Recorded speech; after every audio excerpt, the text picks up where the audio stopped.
Good morning, guys. I'm here to have a fast revision for your first midterm test 2020 in science.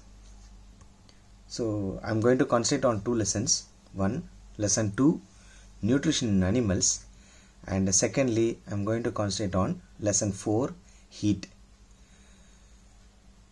In nutrition in animals we have 2 mark answers and 5 mark answers. So I am not going to concentrate on 1 mark answers. So read all the 1 mark answers. I am just going to concentrate only on 2 marks and 5 mark answers. The two, since the time is short, I am going to concentrate on almost all the 2 mark answers and certain important selective 5 mark answers. Okay, guys. So let us start with the 2 mark answers. So all this you have learned already, so it's just a fast revision. So first, which is the largest part of alimentary canal? So alimentary canal is none other than your digestive tract. So the largest part of digestive tract is small intestine. Answer is small intestine, where it comprises of duodenum, jejunum and ileum. Okay, so answer is small intestine, the largest part of digestive tract. So it can also be called as alimentary canal. So the largest part of your digestive tract or alimentary canal is small intestine. Then second question, give two examples of ruminants. So you know there are certain animals which undergo rumination. So they have 4-chambered stomach, they have microorganisms in their stomach. And why they have microorganisms? Because they cannot undergo cellulose digestion or cellulose degradation. So those animals are called as ruminants. So there are various animals like goat, sheep, cattle, deer, camel, etc. So any 2 examples can be given. So I am giving buffalo and cow. Okay, so but it should be a ruminant. You can write any 2 examples.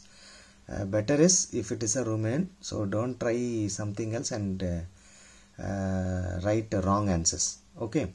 Then third question, list the 5 steps of nutrition. I hope you remember the 5 steps of nutrition includes ingestion, digestion, absorption, assimilation and digestion. Very easy. Okay. So ingestion, food getting inside. Digestion, the complex food broken down into simpler particles or simpler molecules. Then absorption, the digested food is absorbed by villi in small intestine. Then assimilation, it becomes a part of our body. And digestion, after 24 hours or so, it comes out of our body in the form of feces, the solid waste coming out of our body. So totally 5 steps: ingestion, digestion, absorption, assimilation and digestion. Then fourth question, which mouth part does help in sucking of liquid food in butterflies? So in butterflies and certain other animals, we have a long projection as a mouth part, and that is called as proboscis, so which is also found in mosquitoes. So if you have any clarification, you can check the St. Joseph TV YouTube channel, and you can get my video, and you can see the video of mosquito feeding or butterfly feeding using proboscis. Okay, proboscis is the answer. So concentrate on the spelling. Name 2 animals having sticky tongue. So especially this reptiles have a sticky tongue, which includes lizard and frogs. So frogs, we call them as amphibians. So reptiles, example lizard, and frog is an amphibian. I hope you know what is meant by amphibian, which lives both in land, which can live both in land as well as in water. So the 2 animals having sticky tongue includes lizard and frog. Okay. Then which food processing structure is present in hydra? So the food processing, that is taking the food inside through mouth. The organ that helps in this taking of food is actually, answer is tentacle. Okay, so since there are more, you call it as tentacles in plural form. So here it can be written as tentacle or tentacles. Both are correct answer. Then, in which animal does intracellular digestion takes place? So actually we have two types of digestion. One is extracellular and intracellular. So if it takes place inside the cell, it is called as intracellular. So all kinds of unicellular plant or animal can be said as example of intracellular digestion. In that, amoeba is a good example, well-known example. So when you write this amoeba, see to that you don't write AMEOBA. So some used to write, and I saw when I was correcting a classwork that some boys, they are writing very bad spelling of amoeba. So you are learning amoeba from primary class, I suppose. So AMOEBA, amoeba. Okay. So with regard to extracellular digestion, just have a note. So all higher animals, including mammals, or even I could say humans, we all have extracellular digestion. That is, the digestion does not take place inside the cell. It takes place outside the cell. Okay. Even though the digestion takes place inside the body or inside the stomach, it is not inside the cell. So that's why we call us as extracellular digestion. So here again I repeat, unicellular animals especially. So I don't want to say plants. Even plants can be said, but the lesson is nutrition animals, so I am using the word animals. So amoeba is a good example of intracellular digestion. Then what are the 4 types of teeth present in human? So I hope you know the 4 types of teeth includes incisors, canine, premolars and molars. So these are the 4 types of teeth found in human. Okay, so be careful with the spelling. So whatever you learn now, which is useful for not only 10th standard, not only for higher secondary, if you are going in if you are going to college in a biology oriented department, so these are all nothing. Okay, so there you should not make mistakes. If you make mistakes there, either in 10th standard or higher secondary or college, all other students will laugh at you. So be careful. So especially be careful with the spelling. Okay, so incisors, canines, premolars and molars. Okay, so beneath, back side of your jaw, so actually it starts with molars, then before that you have premolars, then tearing teeth, canines, and in the front you have incisors. So I could even say these incisors, which is well developed in rodents like rabbit, rat, mice, hamster, etc. Okay, so that is a clue for incisor. So incisors will be found at the front, then next canine, behind canines you have premolars, and at last at the end you have molars. We'll go to the next question. Which enzyme is secreted by salivary gland? So answer is amylase. Very easy. Okay, and see again and again I am telling, amylase is a very simple word. You should not forget when you go to higher classes. You should keep all these simpler terms. Maybe first time when you read it is complicated. When you read second or third time, it is very simple. So starting from the first midterm test, you give importance and read. Okay, so the enzyme secreted by salivary gland is amylase. Then name an organism in which extracellular digestion takes place. So just now we learned about intracellular digestion. Example, amoeba. And extracellular digestion, so there are many animals, but best example is human beings, that is ourselves. Okay, then what is peristaltic movement? It is an automatic, continuous and rhythmic movement of contraction and relaxation of muscles of intestine, which helps to push the food forward. That is, when you put your when you place the food inside your mouth, you you bite it, you chew it, mix it with saliva and then swallow. Once when you swallow this food, so take yourself as example. Okay, you don't need to go for animals, take human beings as example. Okay, once we swallow the food starts to move from the mouth towards the stomach. Okay, So stomach is almost posterior to your chest or posterior to your heart.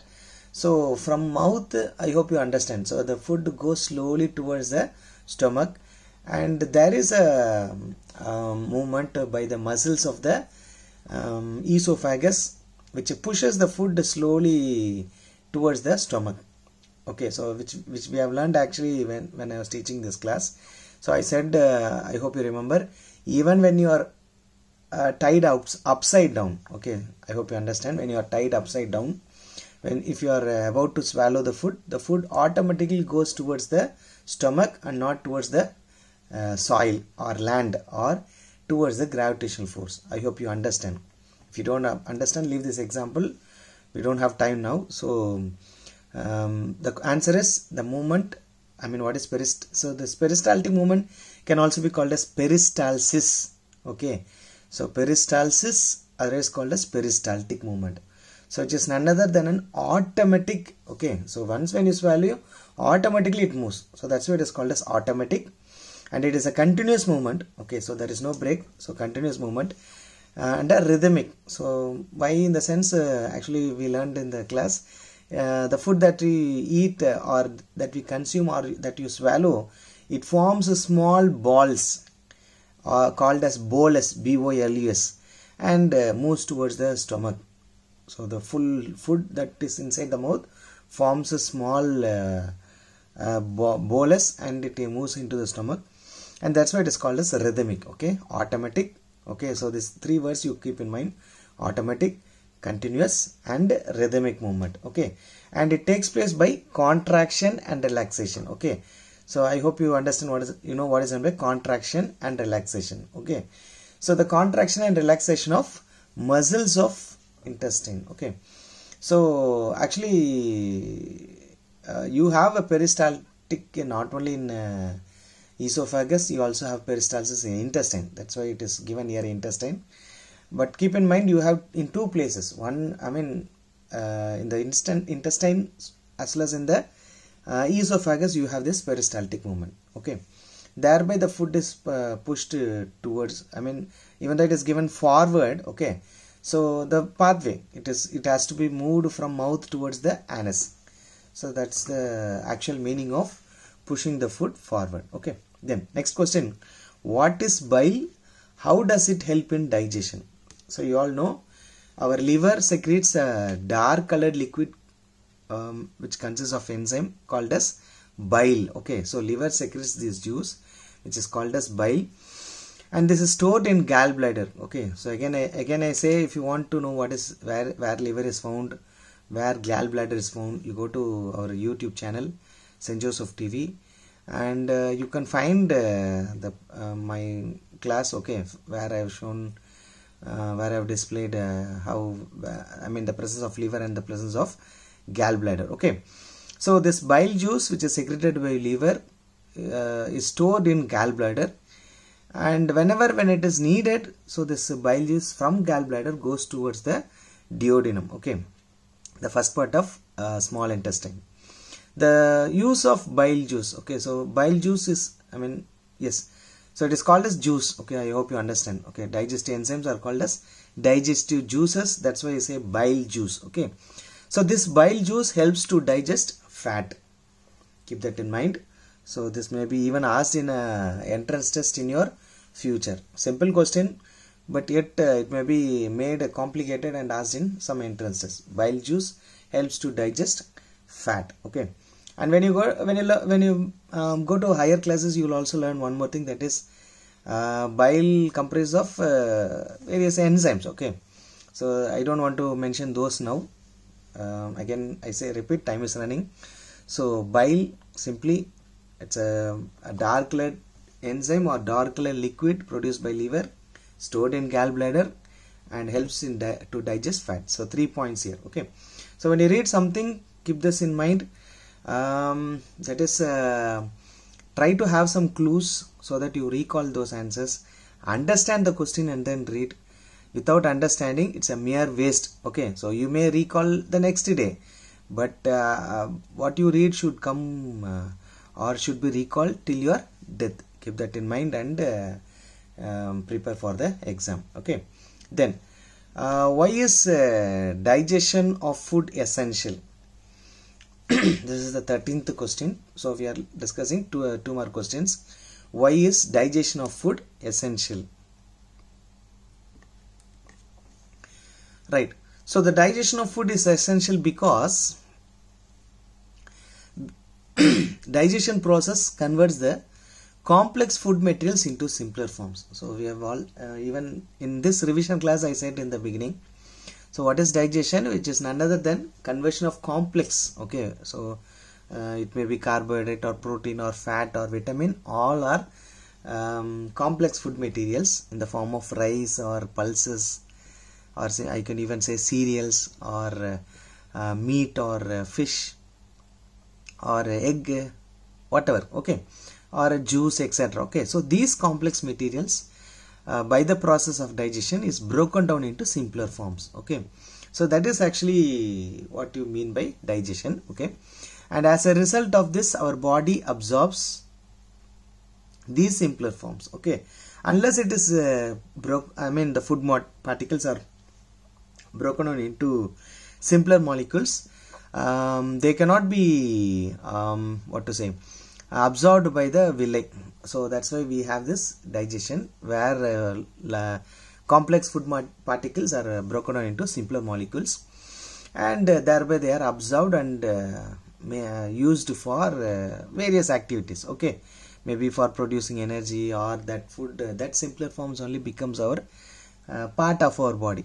Okay, so it may become my skin, or our bone, or our blood. So it may be RBC, WBC, platelet, whatever. Okay, so unless it is broken into simpler molecules, it cannot be assimilated. In one word I can say, it cannot be assimilated. Okay, then 14th question, what do you understand by the terms egestion and ingestion? I hope you know. Without the answer you can say, without the sentence you can say ingestion, food entering into your body, swallowing. Okay, simply I could say swallowing is called as ingestion, and on the next day the undigested and unabsorbed food coming out of the body in the form of feces. Okay, don't confuse feces with fetus. Fetus means a small baby is called as fetus, which is inside a mother. Okay, but feces, the solid waste coming out of the body. Okay, so keep in mind. Okay, and that is called as egestion. Now let us go to the definition. Egestion is the process of removal of undigested food and solid waste material from the body. Okay, so I hope I said in the better way. Okay, then ingestion, it is the process of taking in of the food inside the body. Okay, for humans, animals, we use the word swallow. This word may not be used exactly for unicellular animals. So in that case you use the word, common word, taking in of food. Okay, so ingestion, process of taking in of the food, and egestion, process of removal of waste. What waste? Undigested food and solid waste material from the body. So very simple, I think. Okay, I don't know how you will consider this. I would say all these answers are very simple, since question directly asked and answer directly explained. Okay, then what are villi? Where are they located? So when you look into the intestine, you come across millions of finger-like projections called villi on the inner walls of the small intestine. These villi increase the surface area. I hope you know, we have learned before, so that maximum absorption of digested food takes place. Okay, so that is the use of villi. The inner wall of small intestine has millions of small finger-like projections. Those are called as villi. Okay, so even though it may be pronounced as villi, okay, it's not a villi. Okay, so villain, villi. Okay, so it's not a villi, which is very useful. So it's a hero actually. Okay, so these villi or villi, they increase the surface area. So that's why they have finger-like projections. Okay, and so that maximum absorption, that is almost most of the digested food are absorbed. Maximum absorption because of the surface area, okay, large surface area.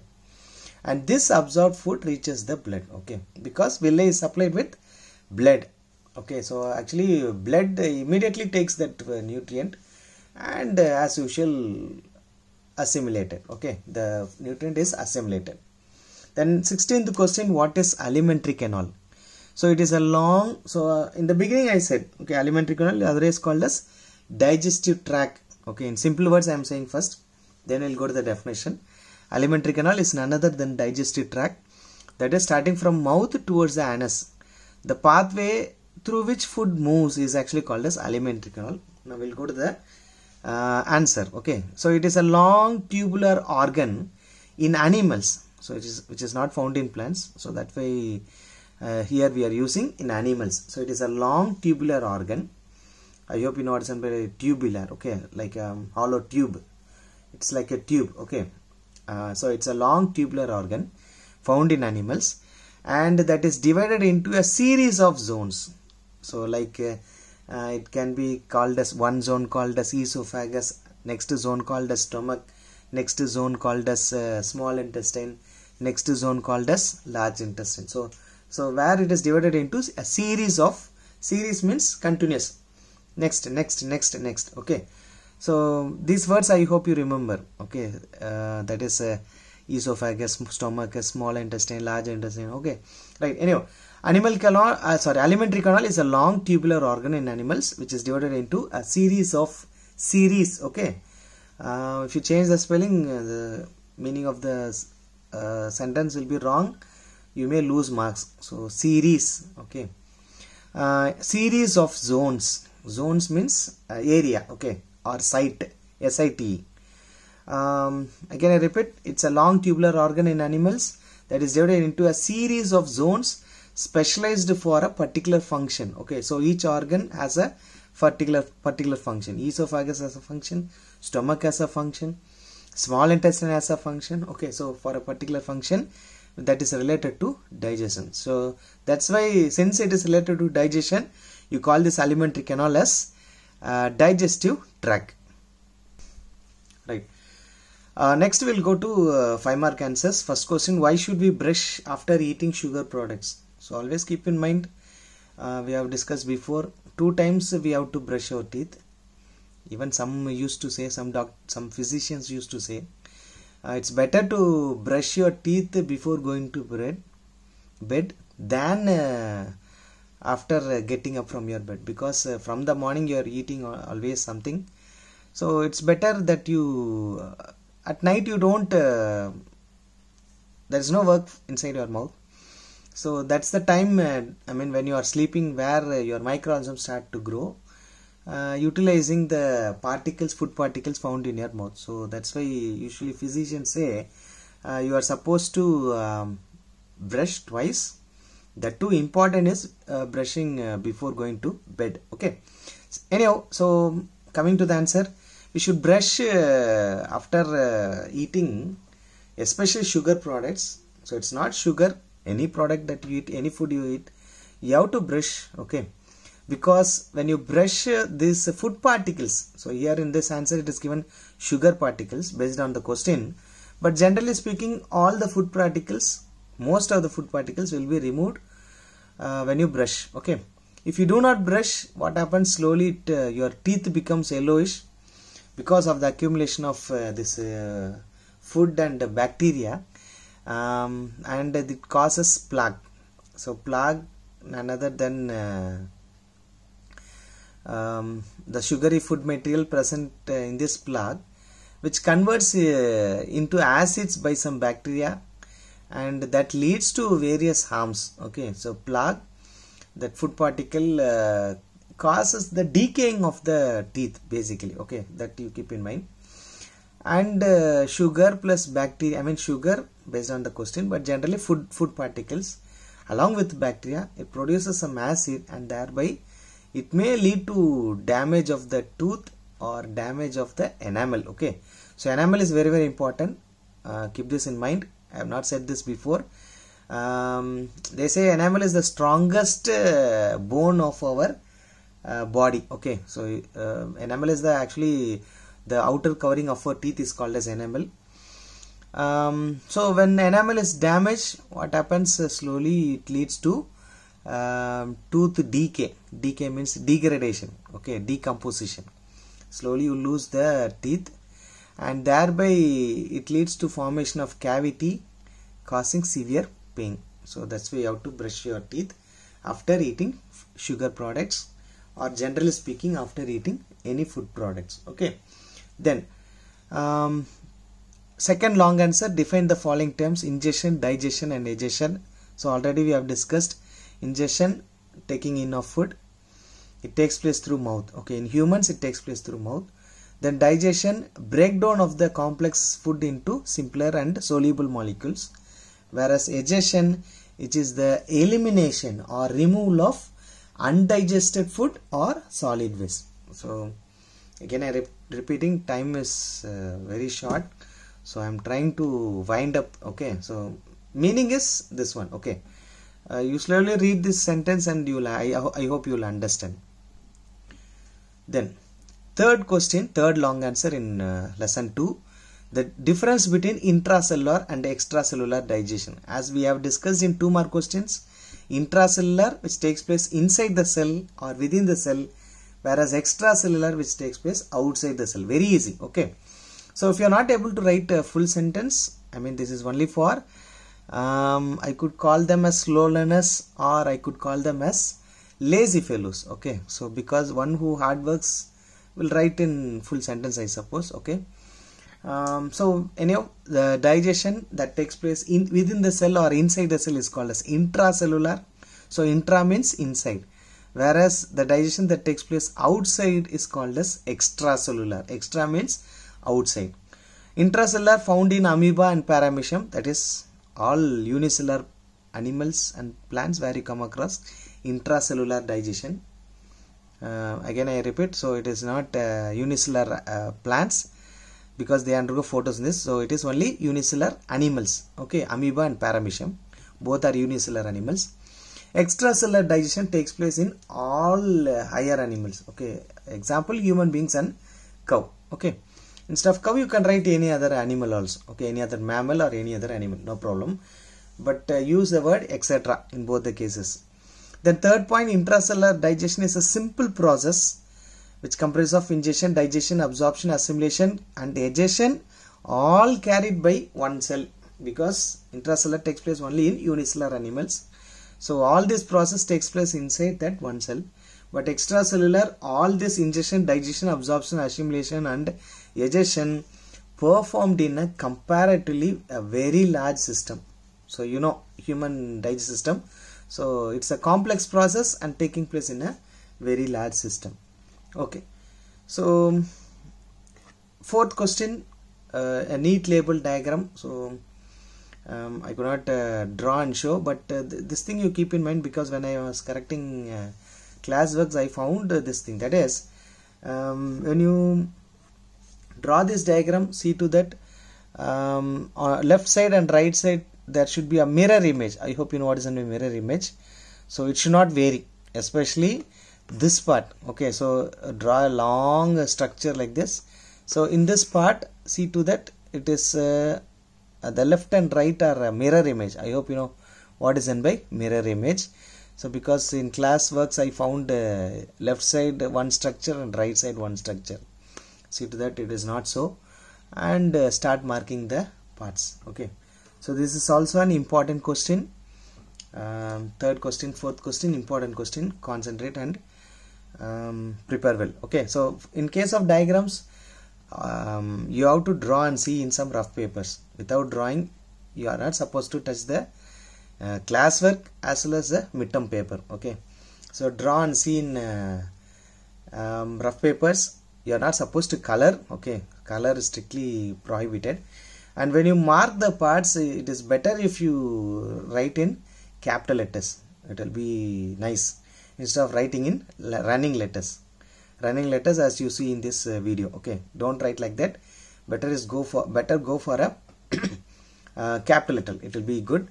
And mark correctly. Okay, so if you change the site of that taste, so automatically which will be wrong. Okay, most of the cases 2 plus 3, that is the allotment of mark.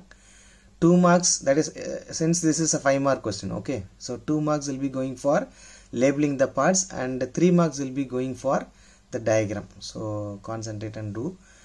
You can go for either shading, dark colors can be shaded, I mean dark patches can be shaded, or you can go for dots. Okay, dark colors, dark patches can be used with dots. Okay, so now we'll go to the lesson 4, heat. Right, so first a 2 mark questions. 1, you are advised to use an umbrella when you go out in the sun. Why? The reason is umbrella can save us from the unbearable heat energy which comes from the sun by radiation. Okay, and that too, keep in mind during summer season you never use an umbrella which is black in color. Okay, mere waste. Okay, because we have learned in this heat lesson that black colors or dark colors always absorbs heat. So better is going for a light colors because they don't absorb heat. Okay, again I repeat, they save us from the unbearable heat energy which comes from the sun by radiation. Okay, to some extent it can save us. Okay, then second question, why clinical thermometers are dipped in antiseptic solution? So you all know, because since you put in someone's mouth for checking their temperature, body temperature, that thermometer should not be placed immediately into another one. So because that person's infection will enter into the second person or the other person. That is the simple reason. So as per the definition, the thermometer is used each and every patient for measuring the body temperature. To prevent the passing of germs from one person to another, it is necessary to dip it in an antiseptic solution. Okay, well, if you dip it in an antiseptic solution, that solution, the chemical in the solution will kill the germs to some extent, so that there is no transfer of infection. Okay, that is a simple reason. Then third question, the thermometer is kept under the tongue. Why? Because only below the tongue if you keep, I mean actually not below the tongue exactly, you have certain sites, we have discussed in before in when I was teaching the class, like armpit, then elbow. So there are various places where you can find the average body temperature. In that one among that is those is keeping under the tongue, so which shows almost good average body temperature. So actually in this answer it is given that we can measure average body temperature from that particular site, but you all know that it's not only from that particular site that is below the tongue. You can also keep the thermometer in elbow or armpit, and various other sites are there. Okay, that also keep in mind. Then next question, what do you mean by convection? Okay, convection of heat. So conduction, convection and radiation. I hope you remember there are 3 types of transfer of heat. Convection is the process by which heat is transferred in liquids and gases. Okay, so in liquids and gases you will find the molecules away. Again recall what we have discussed before. So you come across the actual movement of particles of the medium. It is not so in conduction, which takes place in solids. Okay, just an idea. Okay, conduction, solids are closely placed, molecules are closely placed in solids, so there is no actual movement of particles. Okay, that is the difference between conduction and convection. Okay, we'll discuss about radiation later if possible. Okay, so convection, process by which heat is transferred in liquids and gases, that is one point. And second point is by the actual movement of particles. Reason is the particles are far away from each other, so you come across movement of particles. The next question, what are convection currents? So which takes place by convection. Okay, so that is air, so that's why it is called as convection currents. Okay, so with regard to this convection currents,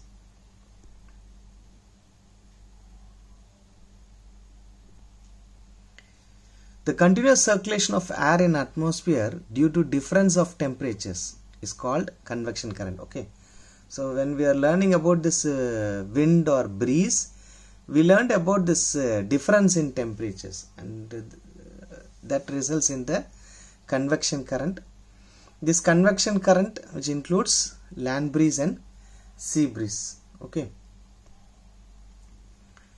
Then what is temperature? It is the degree of hotness or coldness of a body. So either hotness or coldness of a body is measured by a unit called as temperature. Then what are insulators of heat?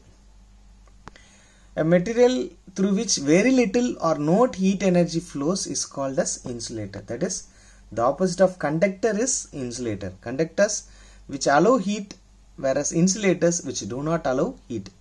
So which can be explained as it is in the definition, very little or no heat energy. That is called as insulator. Example, plastic, wood, rubber, etc. Okay. If you are writing extra, so in this answer there is only 2 examples. If you are writing extra examples, kindly write the correct example. Then what are the common scales used in under temperature? That is, there are 3 common scales. One is Celsius, Kelvin and Fahrenheit. So when you learn Fahrenheit, be careful with the spelling. Why do we wear woolen clothes in winter? Because wool is a poor conductor of heat. Not only that, the air is trapped in between the fibers of the wool. So air is also a poor conductor of heat, and thus keeping us warm and comfortable during winter. Okay, wool is a poor conductor, and second, it traps air, and that air is a poor conductor of heat. Then next, what kind of cloths will keep us comfortable in summer? So you know very well, in summer it is better to go for one, okay, cotton cloths made of cotton, and second one is the cloth should be light colored. So that is the answer. So light colored cotton cloths, because light color absorbs less amount of heat and help us to keep us cool. Okay, I mean, compared to the warmness of the environment, it will help us to keep us cool. Cool in the sense, not in the other way. So just compared to the environment. Okay. Then what are the 3 modes of transfer of heat? The 3 modes of transfer of heat are conduction, convection and radiation. Very easy answer. Concentrate and learn. Each and every answer is easy, I would say. Okay. Then how are trade winds caused? So convectional currents, okay, which is responsible for the blowing of trade winds.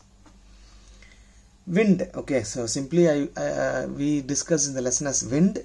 So that word we are learning here as trade wind. Okay.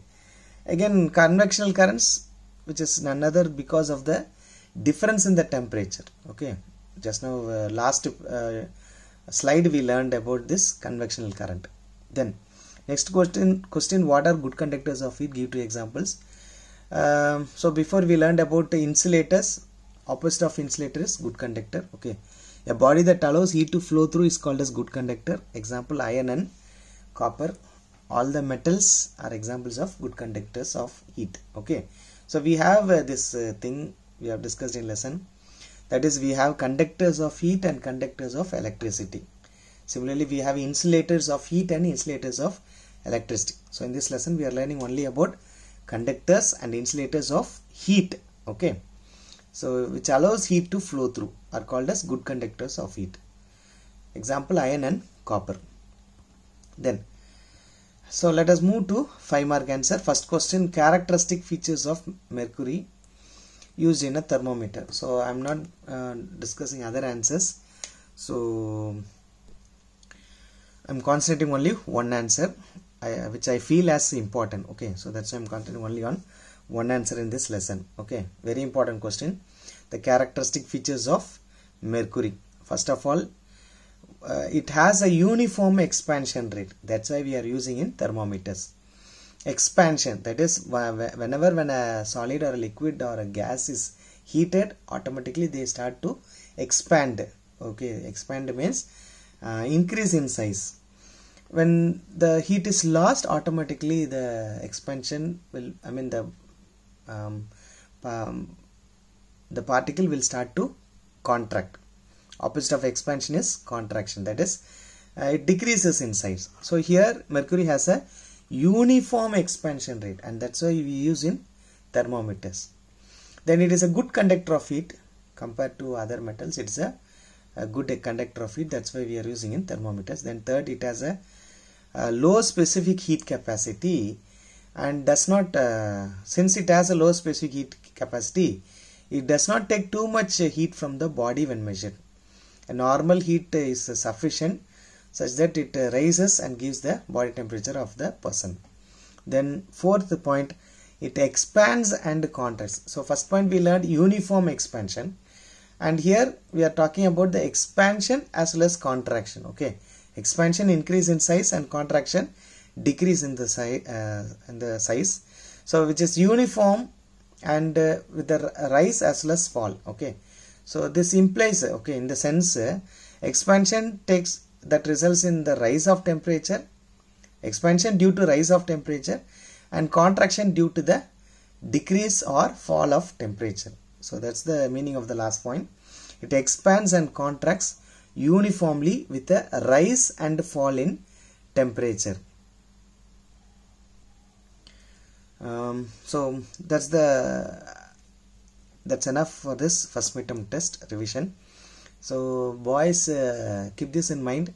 You have to write in an unruled paper, because many classwork I saw some boys writing in ruled notebooks. Okay, so maths and science should be written only in unruled note.